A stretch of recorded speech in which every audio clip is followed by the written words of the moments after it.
As the host of Neutralize the Mama Trauma podcast, I am delighted to be able to bring you this podcast. My name is Wendy Lopez, and I would like to introduce myself to you. I specialize in helping people overcome their emotional blocks through different techniques, through emotional empowerment coaching and compassionate healing light facilitation. As a mom who has experienced narcissistic trauma, I help moms eradicate self-doubt in order to regain self-confidence to elevate their status both at home and at work. In our podcast, we discuss people's struggles, triumphs, and failures. We dive deeper into self-love, self-compassion, self-acceptance, and mindful, holistic tips.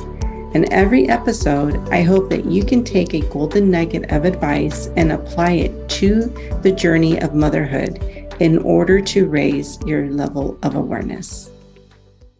Welcome to Neutralize the Mama Trauma podcast, where you find healing and creative mental thought advice from experts on past pain, narcissistic experiences, and trauma. Today, we have a special guest. Her name is Erin Berry, also known as the Pleasure Priestess. Is a sexual liberation and somatic embodiment expert who helps dissatisfied women and their partners learn how to heal relationship wounds, explore their sexuality, and reclaim their joy so they can experience mind-blowing pleasure in all areas of their life and deeply connect relationships within both themselves and their partners.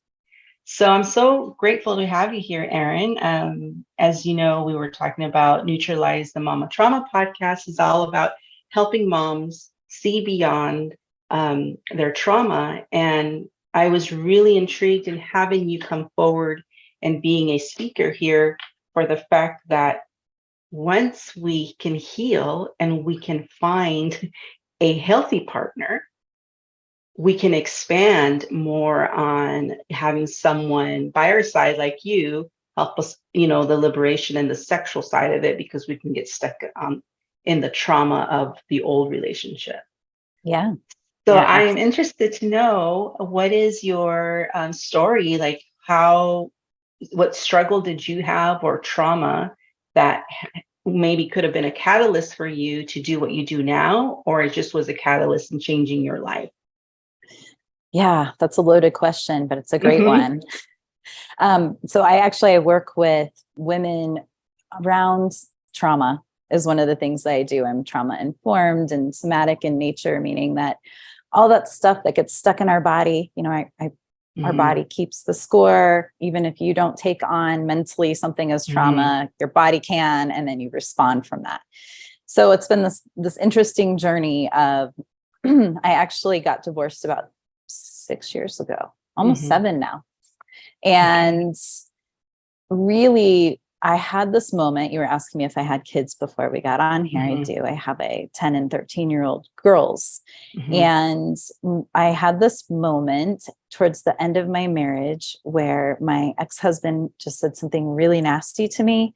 And I didn't stand up for myself. I didn't even know what boundaries were back then. And I realized in that moment, though, that I turned around and told my daughter, do as I say, not as I do. Like, don't ever let someone treat you this way. And then I kind of caught myself and I was like, wait a minute. I am currently real time right now teaching my child how she deserves to be treated. And this is not okay. So I would say when I think back there, it was then a process to get out of my marriage, but that was definitely a pivotal moment that will always stand out to me, because I think that was my moment of choice of like, nope, I cannot show my girls this is okay, because I had this awareness that I would repeat that pattern, or they would.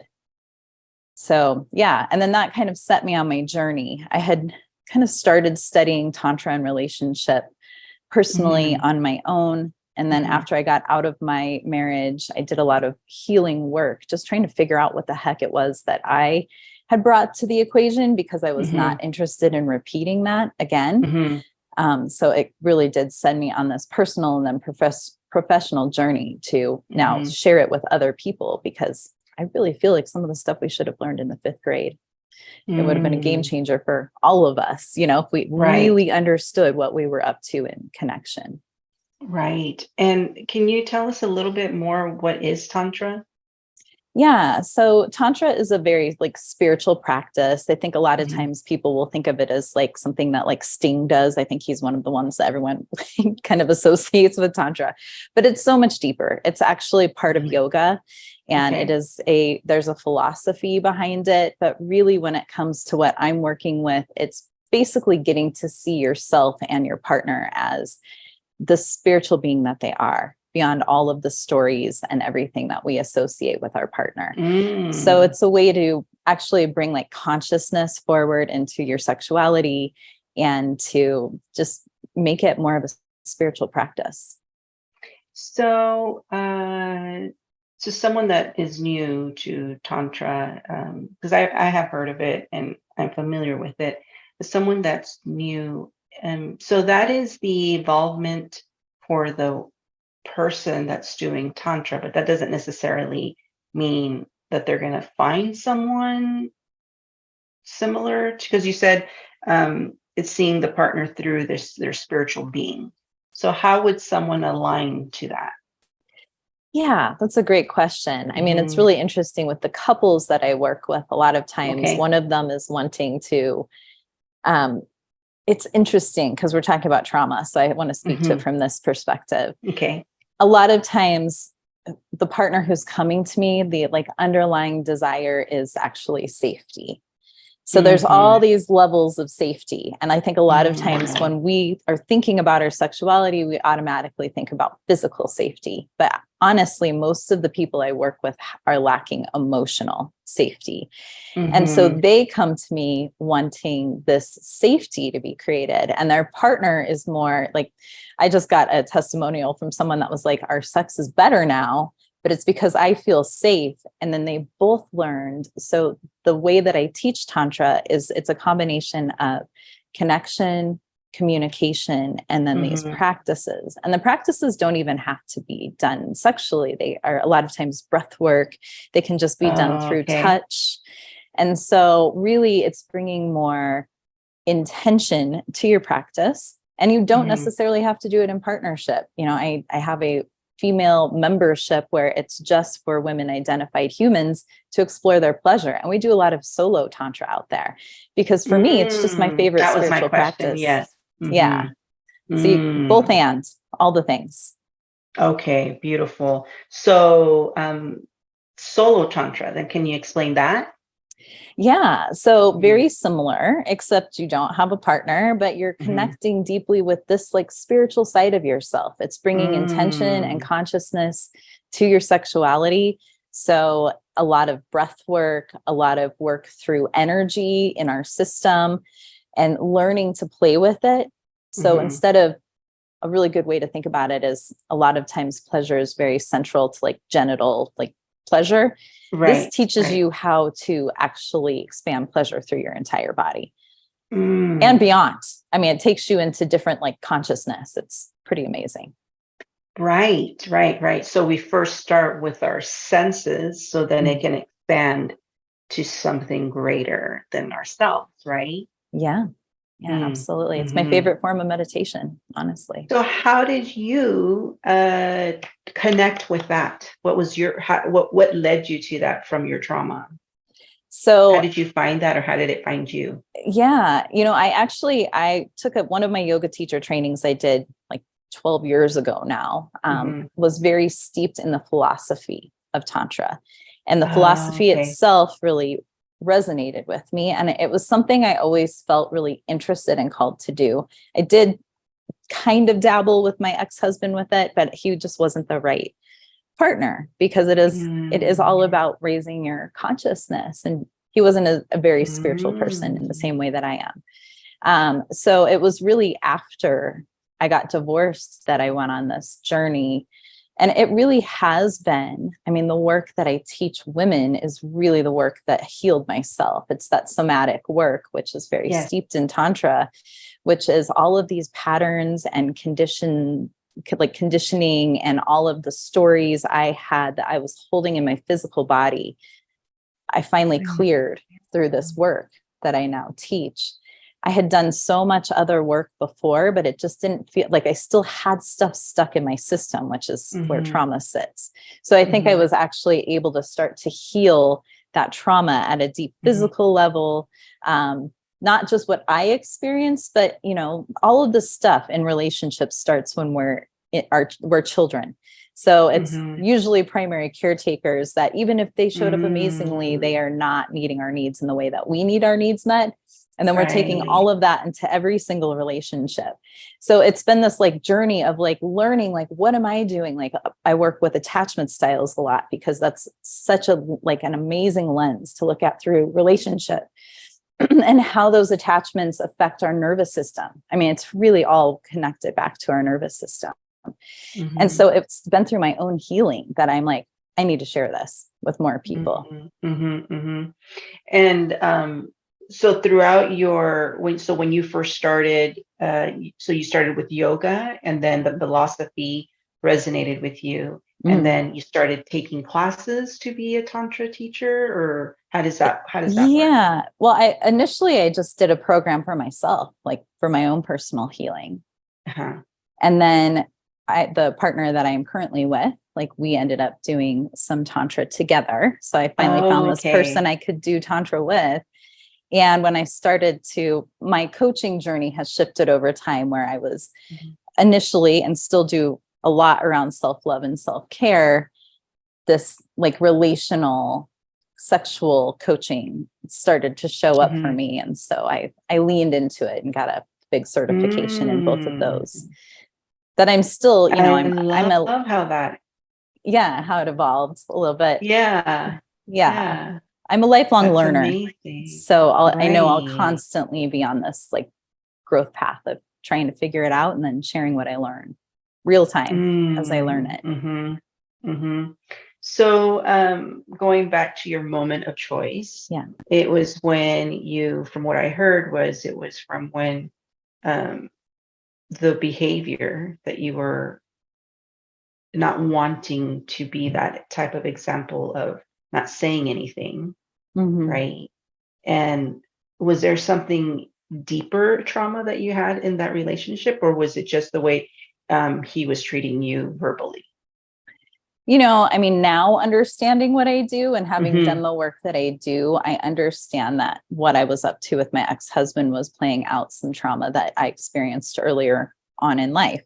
So it was very connected to some like core needs not being met in the way that I needed them to be met. I can now look historically like how I've attracted the people that I have to try and help me heal this wound, which is pretty common. It's what we're all up to. And so, yeah, I mean, I think what happened is I started my journey of really like waking up and healing around the same time that I got married. And so I feel like I reached a point where I could no longer make growth in my current connection because I was being like kind of blocked and being stuck because my ex-husband's vibration was just different than mine. And so it was really through releasing that I was able to then really take off and understand and heal and grow in a way that I hadn't been able to yet. And I think after that moment of choice, like if I really think forward from there were other moments after that where all of a sudden I started to realize, like, I had a moment where I thought, well, maybe I'll stay, maybe I'll stay till the kids get older. And then I had this thought of like, but wait a minute, like my life is just as important as my kids and my ex-husband's, so that was a moment of choice for me, like realizing like, wait a minute, why am I sacrificing what like my desires and what makes me happy? And honestly, I'm really glad that I left when I did, because I feel like it wouldn't have been easier when my kids were older. In fact, it probably could have been harder for them and for us, just seeing people who have left when their kids were older. And then, I initially didn't make the choice to leave. He kind of threatened it, but then I got to stand in my power around it when I realized that I actually did need to be the one that made the call. I feel like maybe it was a threat to kind of keep me stuck, And then I realized through some therapy we were doing actually the therapist in our third session said, you guys should not be together anymore. And I really appreciated that, because as a relationship coach, I am not a huge proponent for everyone staying together. I think we do ourselves a disservice when we do that. But that same session, I had this realization that this person I was with was going to have to change too much for me to stay with him. And that wasn't fair to him. Like, it's okay if he can't do that, but then it's also okay that I don't stay in that situation. Right. I love that. So I love that and I want this to land with the audience about, because I see this with my own clients, and even in my own life, it's happened where you can be married with your partner, and you mentioned about how that energy can be blocked and stuck, where the husband's vibration is no longer helping you. And it could be that the lessons were already learned for you, right? And the lessons were learned for me, that we're able to now see that, okay, this is the vibration, and that energy is no longer helping. And the reason why I want to touch this is because I don't think that is talked about really. Like, it's not like something common that people will be like, oh, it's my husband is not allowing me to grow, because we are meant to be like sacrificial lambs. Right. We're here to support the husband. Right. We're here to support the kids. We're here to support the family. And so the mother becomes then depressed and anxious, and the low self-worth, and then that's where I could see it start spiraling down. Right? I think about the angry martyr. I mean, that was definitely some conditioning I received. Angry martyr, right? Oh my gosh, I love that. Can you explain a little bit of that? I've never heard of that, but that resonates so much. I mean, I think just like, if you look at relationally, like what we've been up to over time. So back in the day, like way back in the day, like humans were not like supposed to be in these monogamous relationships. That actually came into like fruition with agriculture, because it became a form of ownership. But the whole point was like, we are here to create this family unit to work the farm. Like, we need hands on deck. Well, what's happened is we are no longer in this survival mode as humans. Like, we're all doing pretty well. You know what I mean? And for the most part, especially in America, in our culture. And so it's no longer just for survival. So I feel like the whole dynamic of relationship is changing. At least this is my hope. And why I teach what I teach is that it's now about growing and learning together, like as we as humans evolve together. To circle back to what you were talking about, I feel like with the vibrational stuff, just in general, women tend to evolve faster than men. I do see a shift happening with that. This ties into the whole patriarchy conversation, but there are amazing men standing up and starting to do their healing work, which I feel is doubly hard for them, because not only are they working against our culture, they also are working against whatever conditioning they personally received. And so are we as women. It comes back to that angry martyr, where most of the women that I have worked with talk about not thinking that their needs and desires are as important as other people's.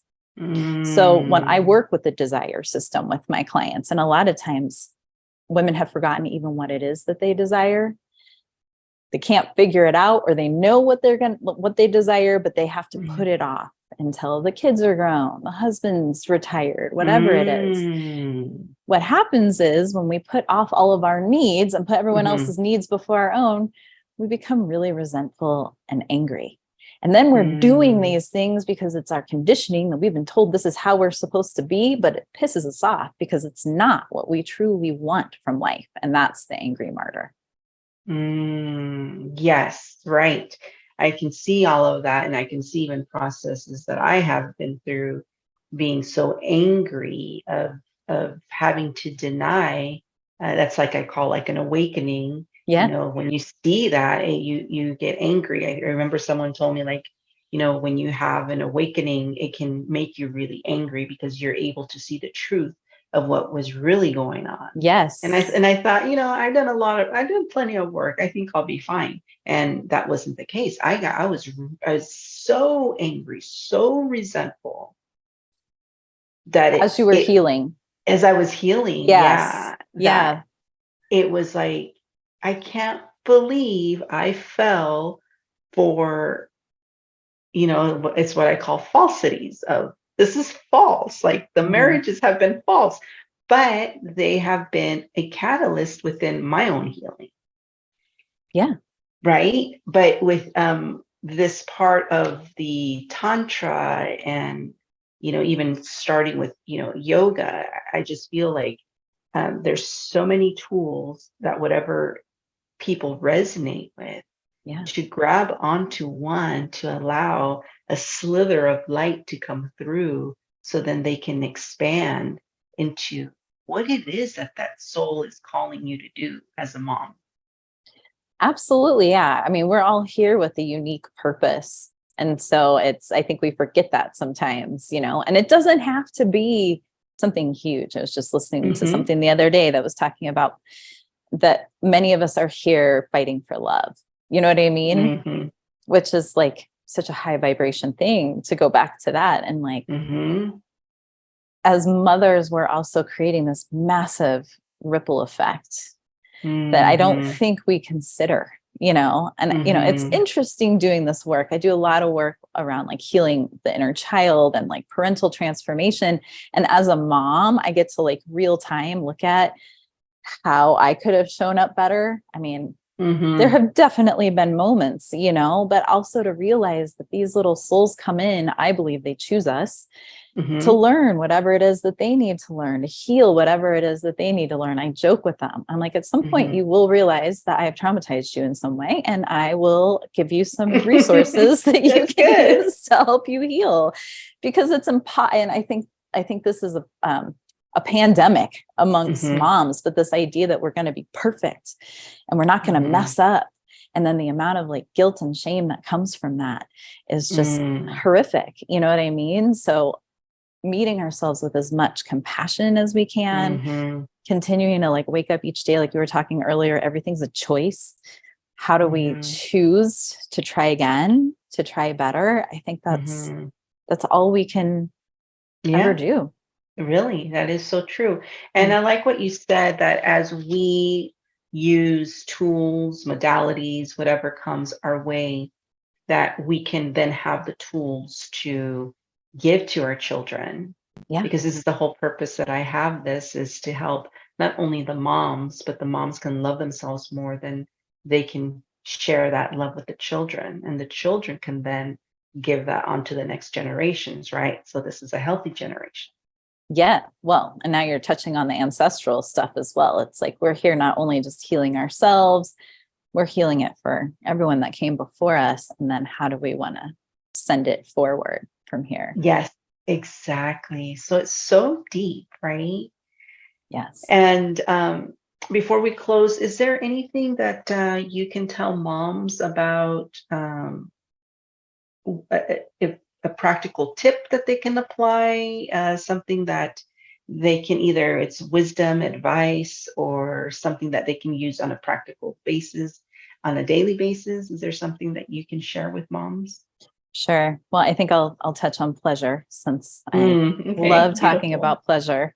And really part of what I'm up to on the planet is reminding women in particular that pleasure is our birthright and it is for us. Mm, And so to find things that bring you pleasure. And I think sometimes people think, oh, that has to be something big, like some big self-pleasure thing. Heck mhm, no. One of my favorite things is sipping coffee outside when it's nice mhm, in the morning, mhm, or in a bathtub. So it's mhm, finding the things and connecting them back to you, the things that really bring you mm, pleasure, because pleasure actually soothes your nervous system. So it's also a good way to mm. release stress. So Yeah. Remember Mm. pleasure. So what's a good tip that they can use as a pleasure? Yours was sipping coffee. What else can they? Yeah. Yeah. I mean, so you were talking about the senses earlier. I work a Mm-hmm. lot with like sensual stuff. It's one of my favorite things. We all have different Mm. likes and dislikes. So it's finding the things for you. So another one of mine is dance, and not Mm. dance like how Okay. you think like dance should look, but how it Mm-hmm. feels in your body. So Mm. really, it's seeking pleasure by paying attention to what feels good in your body, because and it is a form of self-care. And just like other forms of self-care, a lot of times people should all over their self-care, like, oh, I should do this thing because it should feel good, and it doesn't. Mm-hmm. No, Mm-hmm. actually honor what feels good in your system. So Mm. it's an invitation to explore what works for you. Mm. Mm-hmm. That's beautiful because then they're giving themselves permission to feel more deeply with their sense of pleasure, right? Their sensuality. And I love, Yes. so I kind of want to touch that on sensuality because when a mom is with trauma, Mm-hmm. she loses touch with her sensuality, Mm-hmm. Completely. right? Yeah. She loses complete connection to her sensual side because she's so traumatized with, either their narcissist or abuse, however it's showing up in her life. What can you Yes. tell us about um, mm, a reconnection or something guiding the person into more the direction of sensuality? Like, how does that work? Because I don't work with sensuality myself. I do a lot of subconscious healing. Mm-hmm. So in your expertise, how do they go forward in that sensual part of themselves? Yeah. So I love this because one of the things I see a lot with women is they're comparing themselves to earlier versions of themselves, which I found fascinating. I thought we were all comparing ourselves to everyone else, but no, we're actually comparing ourselves. Like, oh, I used to be the sensual person.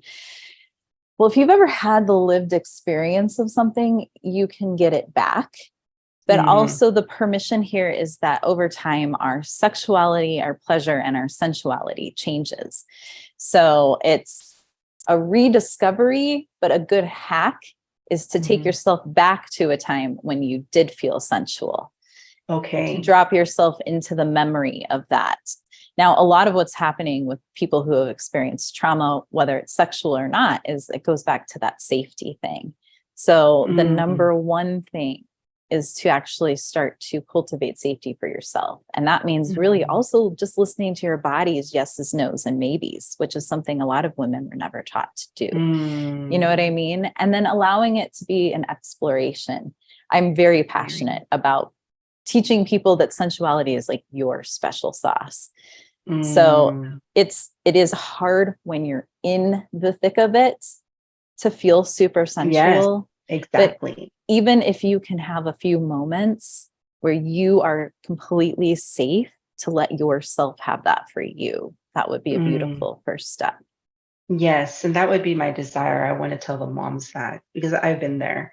And that would be my desire for them to be one of the first things that they try connecting with the sensuality, because that is a different awakener, Yeah. Yes. right? In the Hmm. body. And then the sensuality turns into beauty. And a lot of that is lost when we're so disconnected because of the trauma of Hmm. continual mental abuse, right? It's just beaten down. Yeah.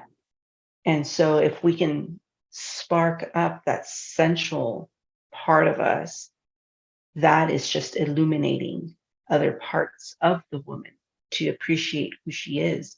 And then that helps the children too. If mom's feeling sensual and beauty and gorgeous, she's going to exude and glow to her children. Yeah. Yeah. So It I radiates really, out. really do enjoy that you do this work. How Thank can you. the audience connect with you or learn more about you?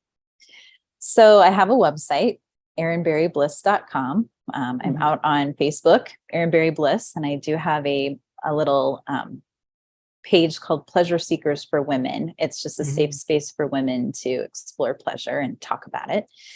And then I'm on Instagram as Pleasure Priestess 111. Okay, beautiful. And before we leave, is there any last thoughts you want to tell moms? I was just thinking about what you were talking about, and really when you were in that space of being completely over traumatized over and over and over again, you were in a stress cycle. So it's one of the things that you can really do to help yourself get out of that is to let the stress cycle complete as much as you possibly can. So whether that be shaking or dancing or allowing yourself to run or just allowing yourself to complete that cycle, that can be super helpful. And then starting to trust yourself. I mean, that's one of the core things I work with, because it's so important. That's how we start to take our power back. I love that. I love that you said letting that stress cycle start to release itself. So that's so interesting, because we can get so stuck in that, because that's all, when you're in trauma, that's all you know, right? So allowing it to dissipate and release itself, then you can step into this new energy. Yeah. So there's so much. Yeah. There's so much we can do. Yeah. I know. Well, your nervous system becomes addicted to certain cycles. So you actually get addicted to that stress cycle. It's familiar, even though it hurt, it feels yucky, it's still familiar. So it's really starting to retrain. I mean, I could go on and on and on about this, but starting to retrain your system for safety, what is really safe, what is not, really starting to honor that for yourself. Wow, that's deep, because the nervous system gets addicted to these cycles. Yeah. And then, like you said, even if it's painful, it's what it knows. It's the comfort level. Yeah. And for women, it's a comfort level. Yeah. For women, your stress hormones, once they've fled your system, they're in there for 24 hours. So, I mean, I can think back to my marriage and remember, now that I don't spend all day, every day in a stress cycle, being wow, that, when I do go into them, I'm like, oh man, I can't believe I used to live here. So it feels almost impossible to get out of it. But once you do, it's your whole nervous system starts to reset. Oh, okay. And what did you say about the 24 hours?